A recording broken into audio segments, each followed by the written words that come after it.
Bonsoir à tous, chers amis, bienvenue sur Ambière Digital. Pourquoi les riches devraient être taxés moins que les pauvres? Ça va être le sujet de la vidéo de ce soir. Vous avez vu, on est dans mon nouvel Airbnb. Si vous avez suivi les vidéos précédentes, vous avez déjà fait un tour de cet appartement.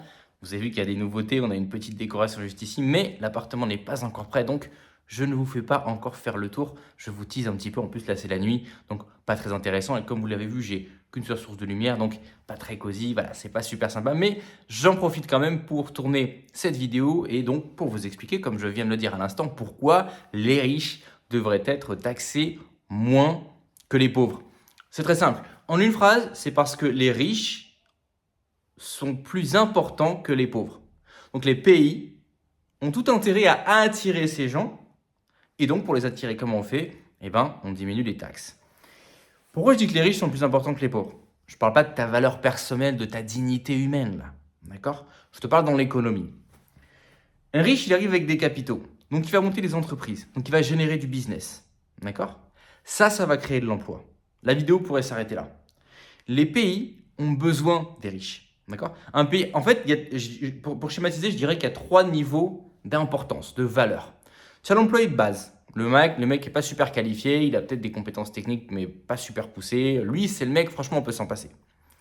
Tu es remplaçable à outrance. Niveau au-dessus, c'est, je dirais, classe moyenne supérieure. D'une certaine manière, c'est un peu les gens les plus importants d'un pays, puisque ce sont ceux qui vont avoir le savoir-faire technique, professionnel, qui permet concrètement de faire marcher le pays. C'est eux qui font tourner l'économie. Mais même ces gens-là ne pourraient rien faire s'il n'y avait pas déjà une activité économique qui puisse leur permettre de mettre à contribution leurs compétences. C'est-à-dire que tu vas au Burkina Faso, ça ne sert à rien d'avoir un ingénieur en fusée. Ça ne sert à rien, parce qu'il n'y a pas. D'accord? Ça ne sert à rien d'avoir un trader quant qui va faire des produits financiers super compliqués. Ça ne sert à rien d'avoir un neurochirurgien de malade. Ça ne sert à rien au Burkina Faso. On a juste besoin d'éleveurs de poules. Donc, pourquoi cette classe moyenne supérieure, donc les gens avec des savoir-faire techniques poussés, puissent mettre à contribution leur savoir-faire pour encore qu'ils soient dans un écosystème, dans une infrastructure où il y ait du business, où il y ait de l'argent, d'accord? Où il y ait du big business. Et pour ça, il faut des capitaux, donc des riches. Sans ces riches, donc, pas d'activité économique et tout s'effondre, tout simplement. Parce que non seulement, comme j'ai dit, cette classe moyenne, en fait, son savoir-faire va servir à rien. Donc, ils vont partir, ils vont aller dans d'autres pays où il y a du business, donc il y a de l'activité économique et où ils vont pouvoir mettre à contribution ce savoir-faire. D'accord? Ou dans le pire des cas, en fait, ce savoir-faire n'existe même pas en premier lieu parce que personne ne va faire des universités pour former des gens dans des savoirs de pointe s'il n'y a pas à la fin des débouchés. Vous voyez ce que je veux dire? Donc on se retrouve avec des pays du tiers-monde tout simplement. Et même dans les pays du tiers-monde, même dans les pays en développement, les capitaux sont, donc j'ai dit, premier niveau, c'est les mecs qui ont des savoir-faire qui sont facilement remplaçables. Deuxième niveau, les gens qui ont des savoir-faire techniques poussés. Troisième niveau, les capitaux. Parce que c'est toujours plus facile de trouver quelqu'un de compétent que de trouver 10 millions ou 100 millions d'euros. Ou 10 milliards d'euros. Vous voyez ce que je veux dire? Même dans les pays en développement, où, comme je l'ai dit, il n'y a pas vraiment d'infrastructure pour justifier la présence d'ingénieurs de haut niveau, de médecins de haut niveau, de gens avec des compétences à très haut niveau. Et bien même dans ces pays, tout simplement s'il faut faire, je ne sais pas moi, monter une usine dans laquelle on va faire bosser des ouvriers, il faut des capitaux pour monter l'usine. Vous comprenez? Rien n'est possible sans ces fameux capitaux. Et c'est pourquoi tous les pays s'arrachent les riches. Je vous donne un exemple. Vous allez me dire, non, Alex, la France c'est un pays riche et pourtant les riches sont taxés à 75%. Mais en réalité, en France, il faut savoir que en fait, la France, c'est un pays de caste. Donc les très grosses entreprises, les grosses boîtes qui font vraiment tourner la France, je te parle du BTP, je te parle de Vinci, je te parle de Total, vous savez très bien qu'ils sont main dans la main avec le gouvernement pour avoir des réductions au niveau des taxes, pour avoir des lois qui vont être votées, qui vont leur permettre ensuite de faire des montages pour ne pas avoir à payer de taxes. Et les gens s'imaginent que ce sont des failles. En fait, il y a des failles dans la loi. Et le méchant PDG de Vinci, il va employer un avocat pour pas payer d'impôts. Mais pas du tout. En réalité, s'il n'y avait pas ces loopholes, s'il n'y avait pas ces failles qui lui permettent de ne pas payer d'impôts, la boîte est délocaliserait. Et ça ferait des millions de gens au chômage et ça ferait baisser le PIB de la France. Parce qu'évidemment, s'il y a une boîte comme Total, une boîte comme des grosses boîtes comme ça qui se barrent, vous comprenez bien qu'un pays va perdre très gros, en particulier un pays comme la France. Donc, ces failles que ces grandes entreprises vont exploiter pour ne pas payer d'impôts ou en payer beaucoup moins que ce qu'elles devraient, en réalité sont faites exprès. Le gouvernement les met en place pour permettre à ces entreprises de survivre. Sinon, les entreprises, les actionnaires se diraient non, c'est pas la peine, on va pas investir là. C'est même pas la peine. C'est Staline, c'est un goulag le pays. Donc le gouvernement va mettre en place des mesures pour dire aux riches, attendez. Officiellement, on est un pays socialiste, on taxe. Il n'y a pas de problème. Classe moyenne, on taxe. Mais venez, on va discuter dans un bureau tranquillement, on va faire un arrangement. Et là, ils s'arrangent. Et là, les grandes boîtes, les grands machins, etc. D'ailleurs, j'irais même jusqu'à dire qu'en France, franchement, la distinction entre privé et public, bon, elle a presque pas lieu d'être. Allez, j'exagère un petit peu. Vous comprenez bien que quand on atteint un certain seuil, les boîtes privées, d'accord, c'est des gens qui ont des lobbyistes, c'est des gens qui sont main dans la main, qui vont aller discuter, avoir des dîners avec des gens qui sont au gouvernement. Vous comprenez? Donc voilà. Qu'est-ce qui m'a fait rebondir là-dessus? C'est tous les débiles mentaux. Vous savez que moi, je vis en Roumanie. Toute une série d'abrutis expliquent que les pauvres Roumains, ils n'ont pas d'argent pour se loger parce que les Français, enfin les Occidentaux, viennent avec leur argent et que les prix flambent. C'est cette idée qu'en fait, quand un riche, ça c'est vraiment une idée de clochard communiste, quoi. Cette idée que quand un riche arrive dans un endroit, en fait, c'est un inconvénient. Ça va faire augmenter les prix, nanana. Ça, c'est vraiment une idée de clochard. Parce que dans le monde réel, quand un riche ou des riches ou une population fortunée arrive dans un endroit, les gens qui vivent dans cet endroit bénéficient de la présence de ces nouveaux arrivants. Tous les pays ont envie de voir venir chez eux des gens qui ont de l'argent et des compétences intellectuelles. Ce qu'on veut pas voir venir, c'est quoi? C'est des ratés, c'est des imbéciles, c'est des gens à QI faible, c'est des gens qui vont venir avec un QI de 0, des compétences techniques 0, des capitaux 0, qui savent rien faire à part à la limite soulever un aglo et le poser sur un autre, et même ça ils n'arrivent pas à le faire. D'accord? Et qui vont faire quoi? Qui vont demander des aides sociales. Ça, ce sont des poids lourds. D'accord? Les pays un petit peu intelligents ne veulent pas de ces gens-là. Les pays intelligents ne veulent pas de poids lourds. Ils veulent des gens qui arrivent avec de l'oseille. Je te donne un exemple. Vous allez dans n'importe quel pays d'Asie du Sud.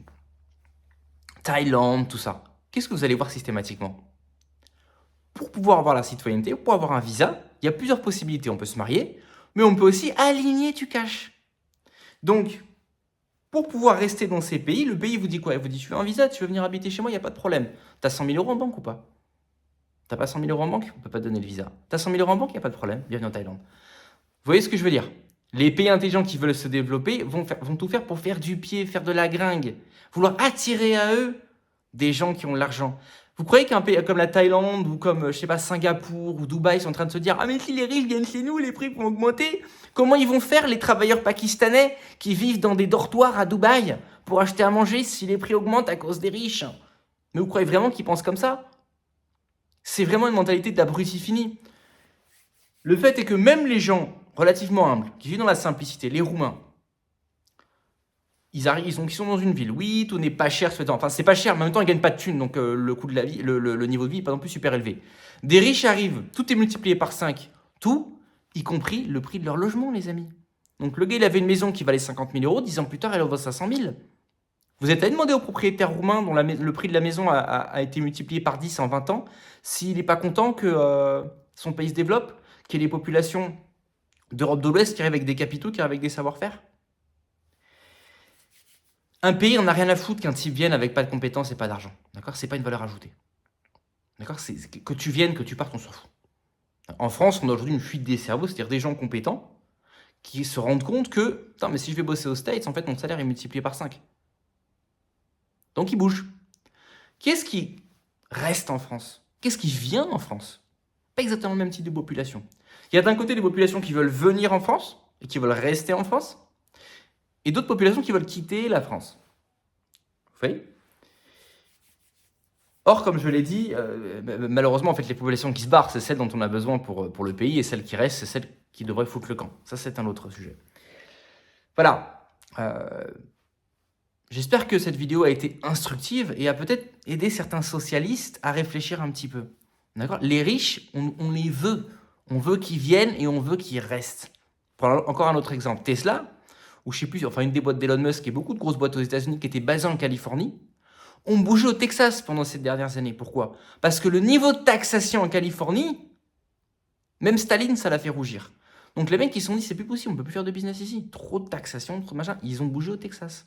Maintenant, c'est le Texas qui bénéficie de tous ces millions d'emplois, de ces milliards d'euros qui sont produits, parce que Il faut comprendre que ces boîtes, les débiles mentaux vont dire « Mais si on ne taxe pas les riches, on ne va pas pouvoir leur prendre leur argent. » Déjà, tu n'as pas à prendre l'argent des autres. Mais deuxièmement, quand un riche vient, quand je dis un riche, vous avez compris, c'est des investisseurs, c'est des actionnaires, qui monte une grosse boîte ou qui installe une grosse boîte dans un pays, que ça génère des millions d'emplois, que ça génère des dizaines de milliards d'euros, vous comprenez bien qu'on n'a pas besoin de taxer pour que cet argent soit insufflé dans l'économie. Simplement, de par le fait que l'argent circule, ça va arriver dans l'économie. Qui dit grosse entreprise, en plus, va dire... Enfin, quand il y a une grosse boîte qui arrive dans un endroit, qu'est-ce qui se passe? Les autres grosses boîtes se disent « Lui, il est allé là-bas, c'est intéressant. » Donc ça attire les investisseurs. L'argent attire l'argent. Ça augmente la confiance des investisseurs. Il y a une grosse boîte qui est installée là-bas, ça doit valoir le coup. Et bien sûr, ça permet à des familles de vivre. D'accord, en les payant, etc., etc. Ça veut dire qu'il y a des achats et des commandes qui vont être faites à l'international pour acheter des pièces de machines ou quoi que ce soit, et qui vont arriver dans ce pays-là. Donc ça fait toute une économie. Ça veut dire que le pays en question qui a réussi à attirer ces capitaux va devenir une plaque tournante. D'accord? Que ce soit en termes financiers ou en termes faire de l'import-export, etc. En plus, effectivement, de tous les gens que ça va nourrir et qui, eux, vont être taxés et qui, en plus, vont dépenser dans l'endroit en question. Le type, il va acheter une maison, il va acheter une voiture, il va etc., etc., etc. Donc, la présence de ces capitaux, même si elle est taxée à 0%, va booster l'économie d'un pays, va apporter quelque chose au pays. Bon, pour être un petit peu nuancé, j'avoue, on n'est pas obligé de taxer les riches à 0%.